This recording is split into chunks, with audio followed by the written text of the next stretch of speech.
The sound of machinery hummed throughout the factory, a constant drone that every worker had learned to tune out. Except for tonight. Tonight, something was different. The hum felt heavier, more oppressive, as if the very walls of the factory held their breath. Joseph had been working at the Steelmark manufacturing plant for over a decade, but he'd never felt anything quite like this. He wiped the sweat from his brow with a grimy sleeve and glanced over at the others. Some were deep in their work, but most exchanged uneasy looks, their eyes flickering nervously to the far corner of the room. There, in the dim light, loomed the hulking silhouette of it, the machine. No one used it anymore. It was old, nearly as old as the factory itself. Its massive iron gears were rusted. The chains that had once powered it now hung limp like rotting vines. Some of the younger workers didn't even know its purpose, but everyone knew the stories. "Hey, Joe!" a voice called from behind him. Joseph turned to see Carter, a wiry man with a scar that ran the length of his jawline. "You hear that?" Joseph raised an eyebrow. "Hear what?" Carter jerked his head toward the machine, his expression grim. "Thought I heard something. From over there." Joseph frowned, listening intently. At first, there was nothing but the familiar clatter of tools and the rhythmic thud of hammers on steel. But then it came. A faint sound almost like whispering. It was subtle, so low it could have been mistaken for the wind, but there was no wind inside the factory. He shook his head. "You're hearing things. Just focus on your work." Carter wasn't convinced, but he returned to his post, his eyes darting back to the machine every few moments.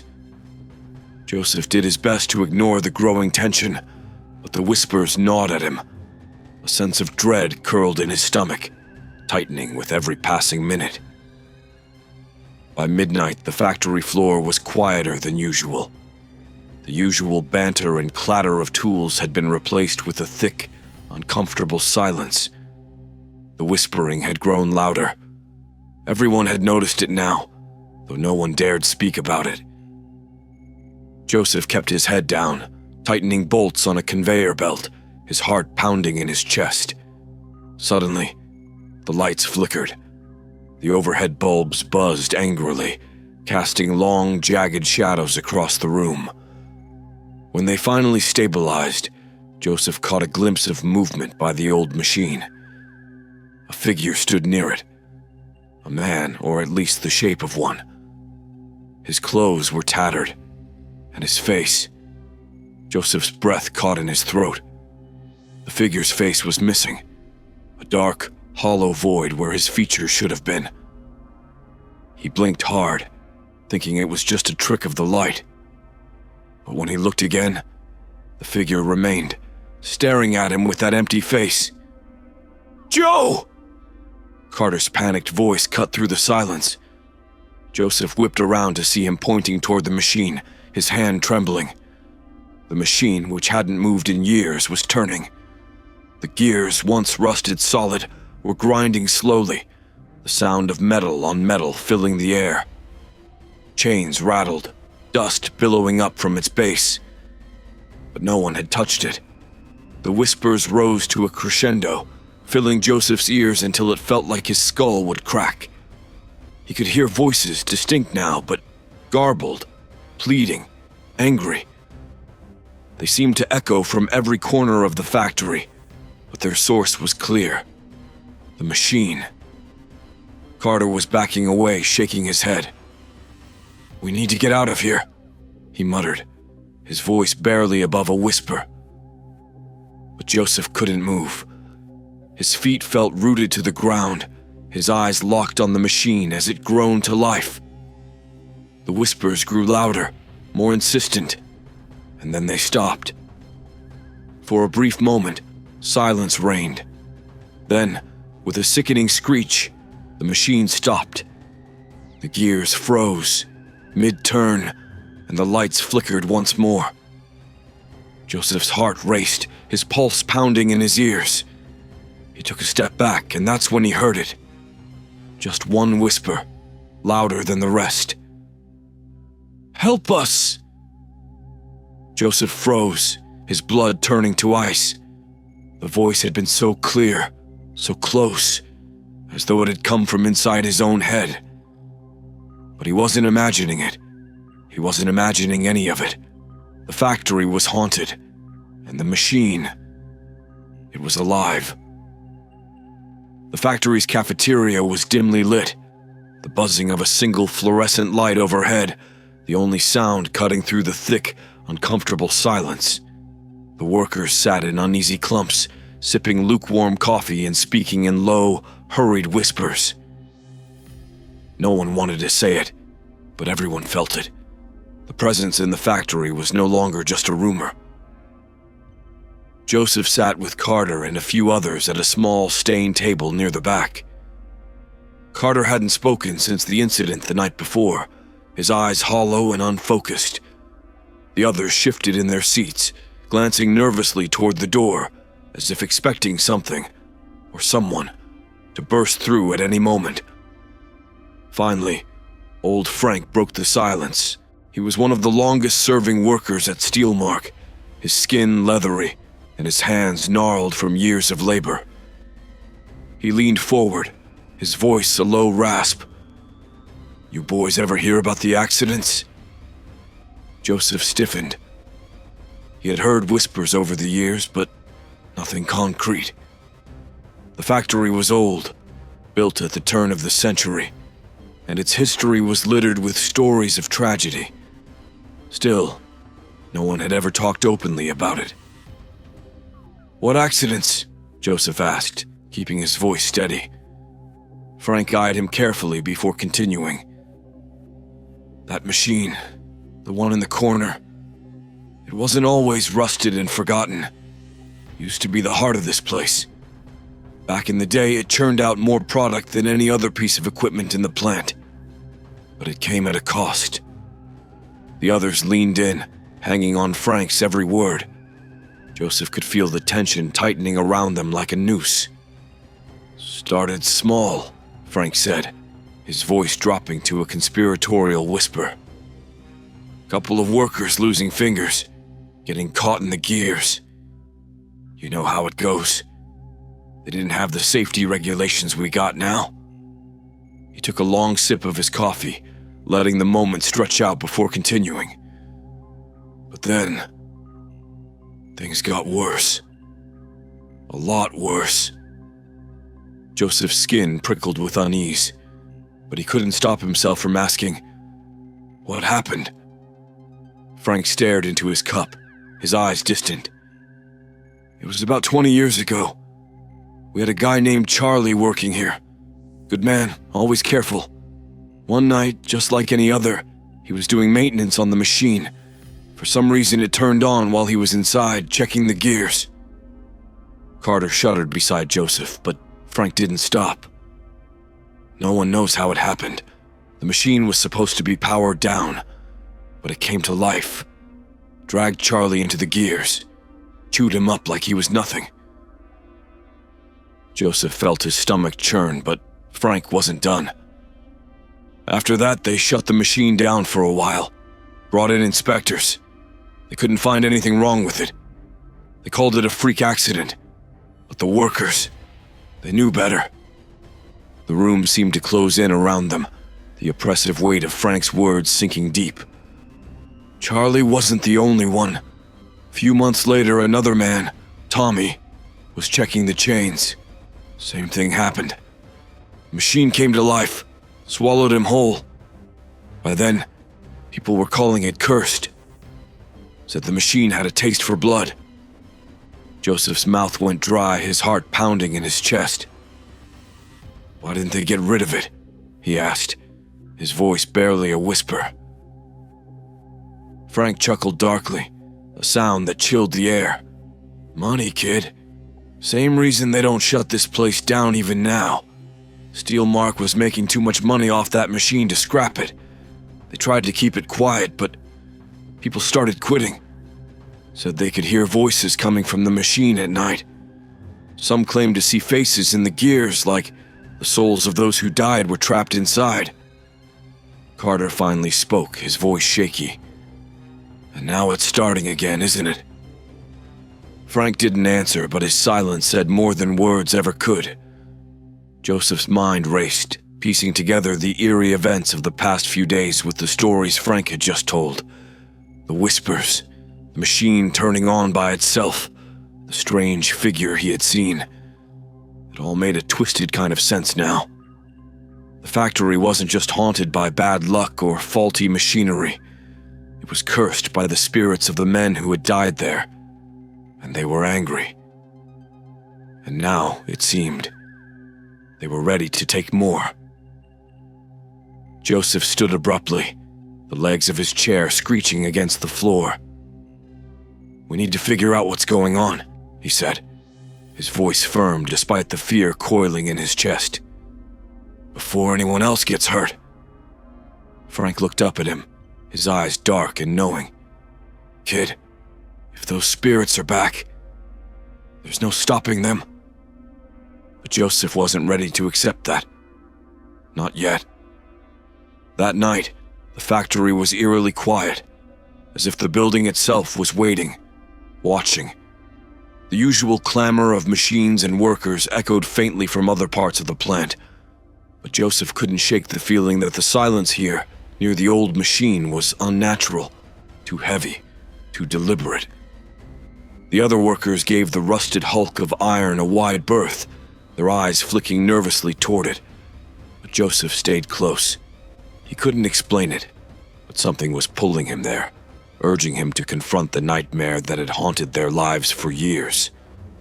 He watched the machine with a mixture of dread and fascination, its lifeless form looming in the shadows like a sleeping beast. It hadn't moved since last night, but Joseph felt the tension, as though it was waiting for something, for the right moment to strike again. Beside him, Carter fidgeted nervously, rubbing his hands together as he glanced around. "I don't like this, Joe," he whispered, his voice trembling. "We should just leave. The others are talking about quitting.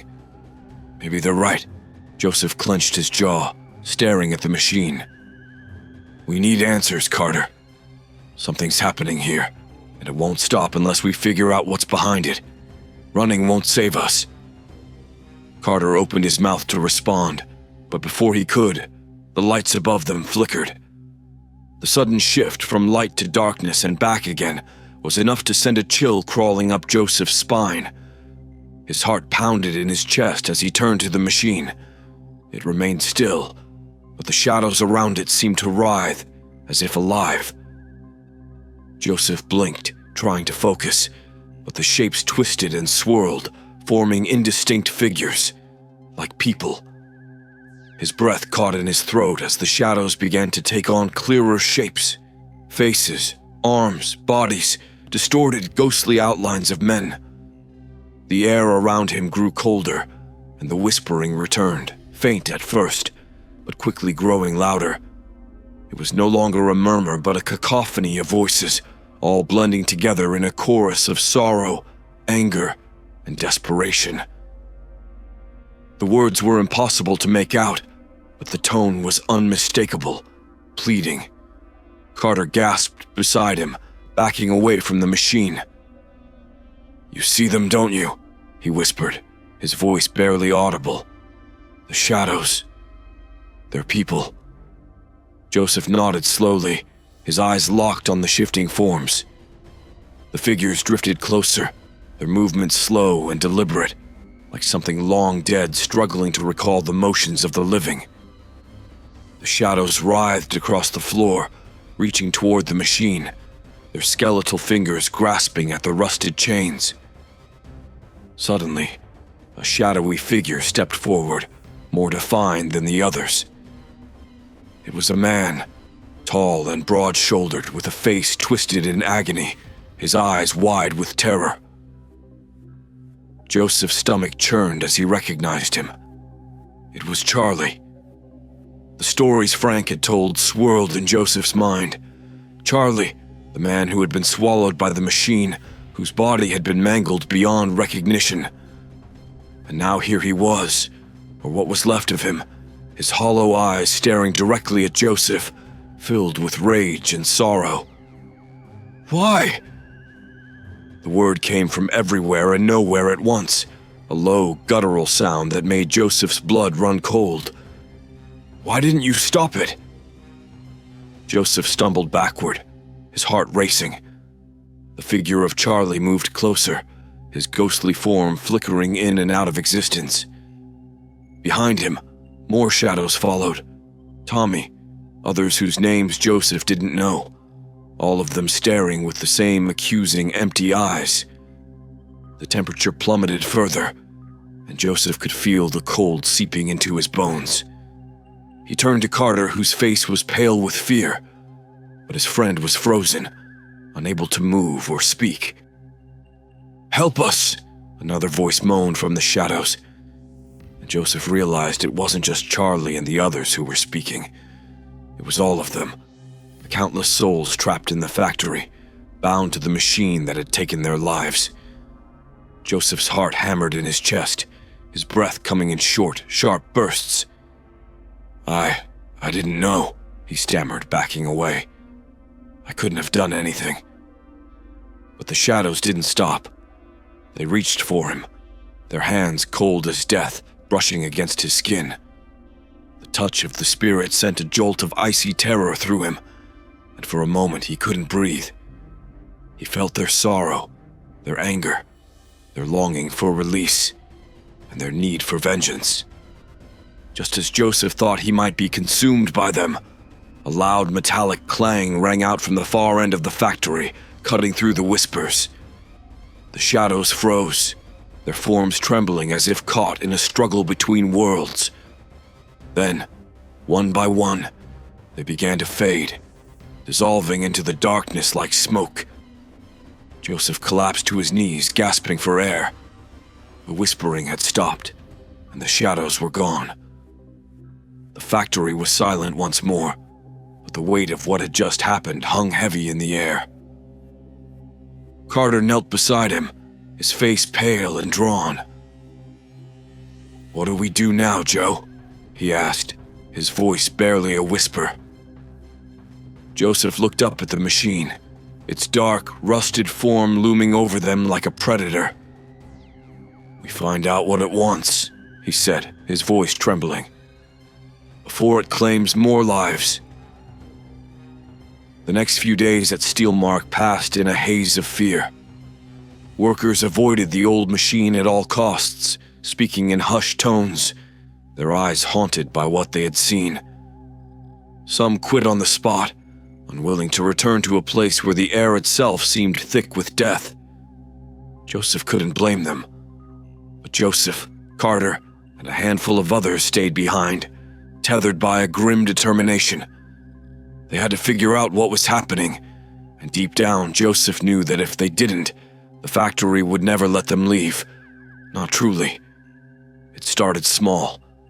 The machine, that rusting monstrosity, remained silent, but strange things began to happen around it. Tools would vanish, only to reappear later, twisted or broken.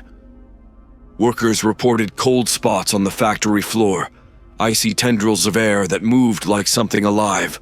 The whispers were constant now, faint but inescapable, a murmur of voices just beyond the range of understanding.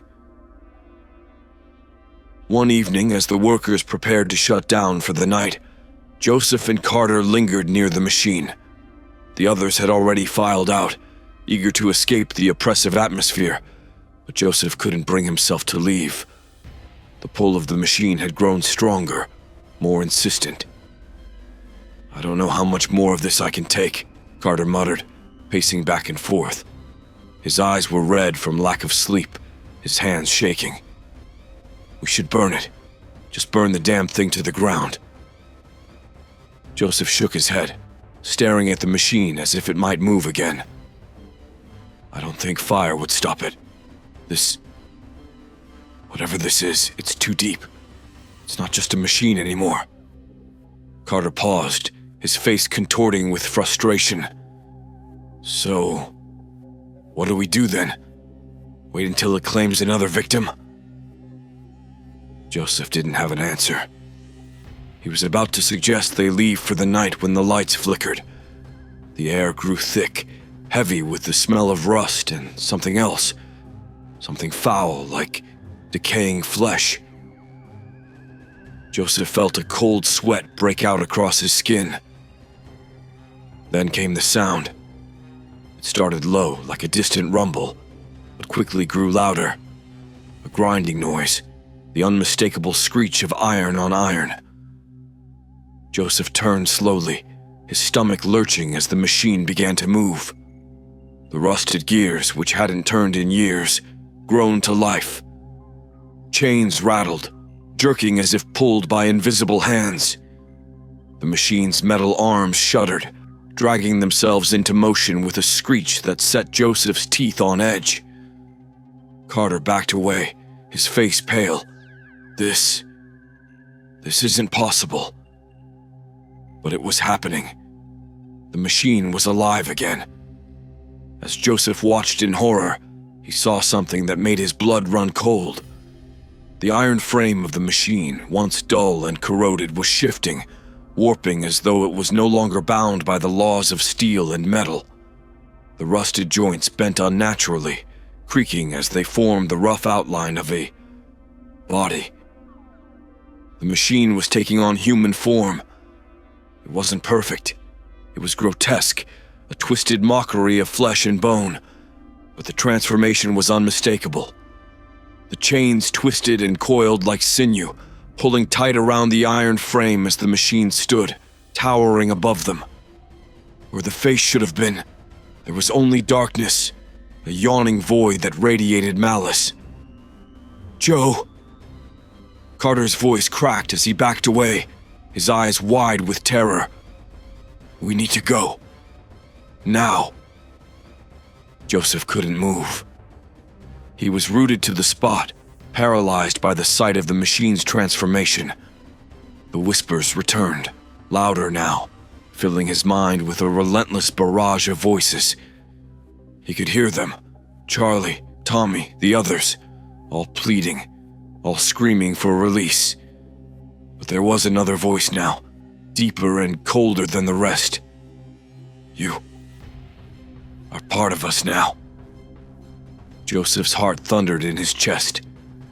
The voice came from the machine, though its iron maw didn't move. It seemed to vibrate through the very air, sinking into Joseph's bones like ice. The machine took a step forward, its massive foot slamming into the concrete floor with a deafening thud. Joseph stumbled back, finally breaking free of his paralysis. "Run!" he shouted, grabbing Carter by the arm. They bolted for the exit, the sound of the machine's heavy steps echoing behind them. The ground seemed to tremble with each movement, as if the entire factory was coming alive. Joseph's lungs burned as he sprinted toward the door, but the whispers, the voices were inside his head now, an endless, maddening chorus. As they reached the factory door, Carter skidded to a stop, his eyes wide with disbelief. "It's locked!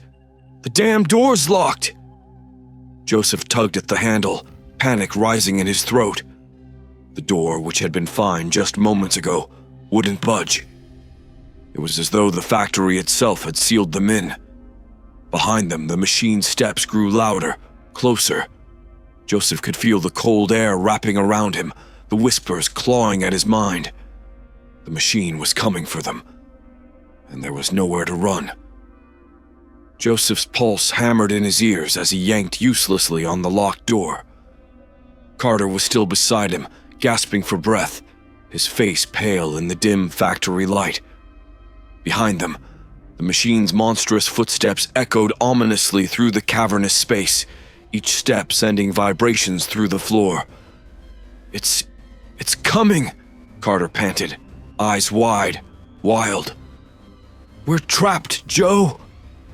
Joseph turned, his back pressed to the door, watching as the possessed machine lumbered closer. Its metal joints creaked and groaned, its twisted humanoid form casting long, distorted shadows on the factory walls. The chains clinked against the iron frame like skeletal fingers scraping against stone. But worse than the sound was the whispering. Dozens of voices, all crying out, begging for help. Joseph knew they couldn't keep running. There was no way out, not through the door, not with the machine gaining ground. They needed answers. They needed to understand the curse that had poisoned this place, or they'd end up like the others, just another name lost to Steelmark's dark history. He grabbed Carter by the shoulders, forcing him to focus. "There has to be something we're missing," he said, his voice low but urgent. "This machine isn't just haunted. It's possessed. We need to find out what's keeping the spirits trapped here. There's gotta be a way to stop it." Carter stared at him, panic still etched into his features, but he nodded slowly. Frank knows the stories. He said the machine had a taste for blood. Maybe there's something more to it. Something we haven't figured out. Joseph's mind raced as he tried to recall every conversation he'd had with Frank. The old man had spoken of deaths, accidents, and how the factory had covered it up for years. But there had to be a reason why this machine, out of all the others, had become a vessel for so much pain and hatred. "The deaths," Joseph muttered to himself. "The accidents. They weren't accidents. The factory let it happen." Carter frowned. "What are you talking about?" Joseph's breath caught in his throat. It was all coming together, pieces of the puzzle clicking into place. The factory didn't just ignore the deaths. They encouraged it. Sacrifices. To keep the machine running. It's not a curse. It's a pact. Carter's eyes widened. A pact? With what? Joseph glanced over his shoulder at the advancing machine. Something dark. Something old. The owners must have known that this place was different. They fed the machine with lives to keep production going. And now, it's hungry again. The air around them felt colder, the temperature plummeting as the machine came closer, its gears grinding, the chains rattling with an unnatural rhythm. The whispers grew louder, pressing against Joseph's mind like icy fingers. He could feel the presence of the trapped souls, Charlie, Tommy, and all the others, desperate to be freed, but unable to escape the iron grip of the factory's curse. "We have to break the pact," Joseph said, his voice firm despite the fear gnawing at him. "The machine has been feeding on the souls of those who died in this place. If we destroy whatever's binding it, the spirits will be freed." Carter looked at him like he was insane. "Break the pact? How? We don't even know what's keeping it alive." Joseph swallowed hard, glancing around the factory.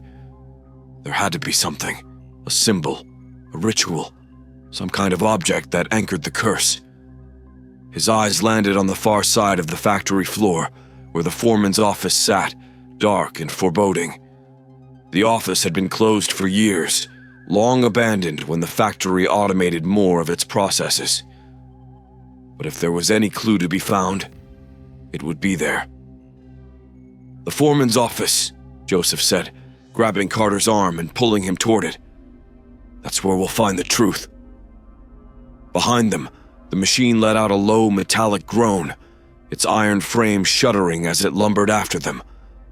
The whispers followed, louder now, pleading for release, begging for an end to the suffering. They ran, the sound of their footsteps drowned out by the machine's heavy approach. The factory seemed to close in around them, the shadows warping and twisting, the walls themselves appearing to breathe as the weight of the curse pressed down. When they reached the office, Joseph shoved open the rusted door. Inside, the air was thick with dust, the furniture coated in grime, but it was clear that this place had been left in a hurry. Papers were scattered across the floor, drawers half opened, as though someone had fled without finishing their work. Joseph moved to the desk, rifling through the papers, looking for something. Anything that might explain the factory's pact with the dark force. "Joe, over here," Carter whispered urgently, pointing to a corner of the room. There, half hidden beneath a pile of old invoices, was a small, worn leather journal. Joseph picked it up, flipping through its yellowed pages. It was the foreman's log, dated from decades ago. He scanned the entries quickly, his heart pounding. And then, there it was. A passage scrawled in frantic handwriting. "The machine demands blood. We must provide it, or production will cease. The owners know. They know, and they do not care. We are all bound to it now. This factory will be our tomb." Joseph's breath hitched as he read the final words. To break the chain, the machine must be undone, its heart destroyed, but none who try will survive its wrath. He looked up at Carter, his face grim. "We have to destroy the machine's heart." Before Carter could respond, the walls shuddered, and the machine's footsteps grew louder. It was coming, and it was coming for them. The machine's footsteps thundered through the factory, rattling the walls and sending dust cascading from the ceiling. Joseph and Carter stood frozen in the foreman's office, the journal still clutched in Joseph's hand. The words echoed in his mind.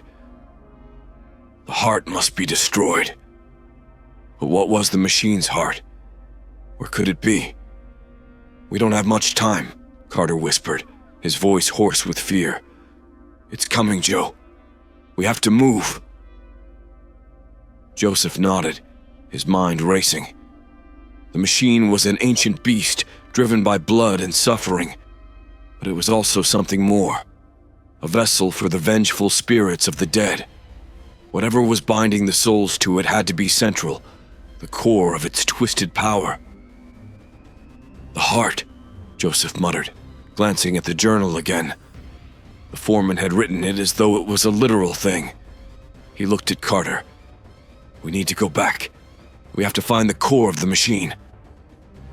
"Back?" Carter looked at him like he'd lost his mind. "Are you insane? We barely got away the first time. That thing will tear us apart." Joseph knew he was right, but the factory door was still locked, and the machine wouldn't stop until it had claimed them too.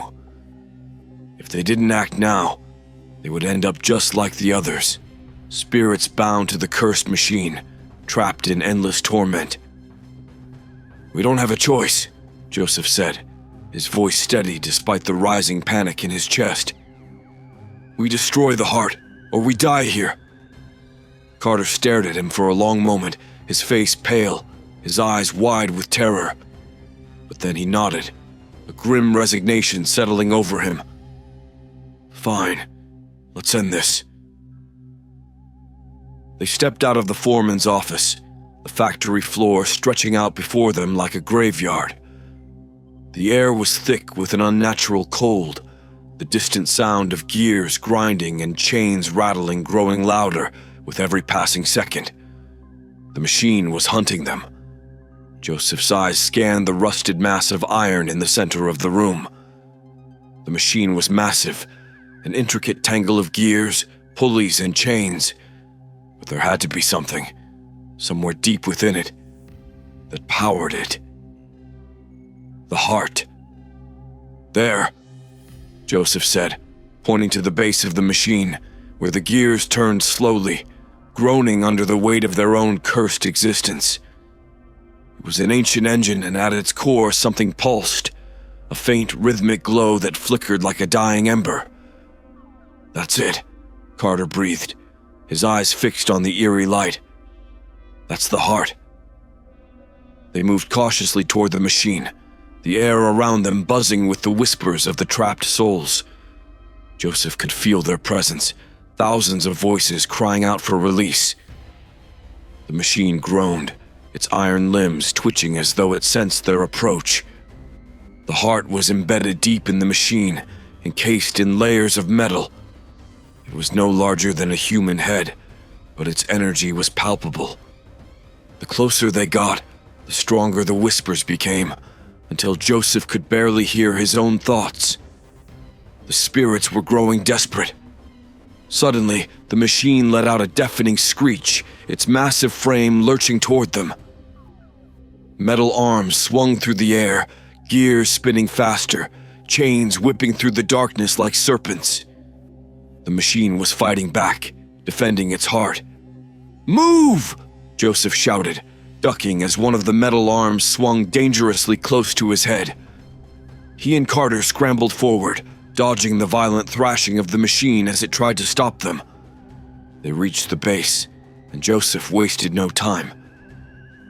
He grabbed a heavy wrench from a nearby workbench, his knuckles white as he gripped it. The heart was right in front of them, glowing faintly, pulsating with unnatural life. "Do it, Joe!" Carter shouted, struggling to keep his footing as the machine's movements grew more frantic. With a roar, Joseph swung the wrench with all his might, bringing it down on the heart of the machine. The sound of metal on metal rang out like a thunderclap, and the heart flickered violently, the glow dimming for a moment before flaring up again. "Again!" Carter yelled, his voice barely audible over the screeching of the machine. Joseph swung the wrench again, harder this time. The heart cracked, the light within it sputtering as though struggling to stay alive. The machine let out a howl, a high-pitched, unnatural scream that made Joseph's skin crawl. The gears ground to a halt, and for a brief moment, the entire factory seemed to shudder. But it wasn't enough. The heart began to glow brighter, its pulse erratic, as if it were feeding off the very spirits it had trapped. The whispers turned into screams, the voices of the dead swirling around them in a deafening cacophony. The machine reared back, its iron limbs thrashing wildly as it fought to maintain control. Joseph's hands shook, but he tightened his grip on the wrench. He had one chance left. If he didn't destroy the heart now, it would devour them both. He raised the wrench high above his head, every muscle in his body tensed. With a final, desperate swing, he brought the wrench down with all his strength. The heart shattered.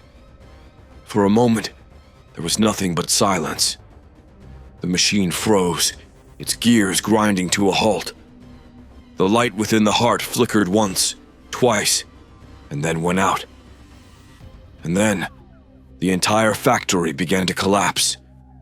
The walls shook violently, iron beams groaning as the roof caved in. Joseph grabbed Carter, dragging him toward the nearest exit as debris rained down around them. The factory, once so menacing, was tearing itself apart, the curse unraveling with the destruction of the heart. They reached the door, and this time, it swung open easily. Stumbling out into the cold night air, Joseph and Carter watched as the factory behind them crumbled into ruins. The whispers were gone. The spirits, finally freed from their torment, had vanished into the night. Joseph collapsed to his knees, his chest heaving, the weight of what had just happened settling over him like a lead blanket. It was over. The machine, the curse, it was all over. Carter stood beside him, staring at the smoldering remains of Steelmark Manufacturing. "We did it," he whispered, his voice shaky. "We actually did it." Joseph didn't respond. He couldn't shake the feeling that while the factory was gone, some scars would never heal. They had escaped, but they would never truly be free.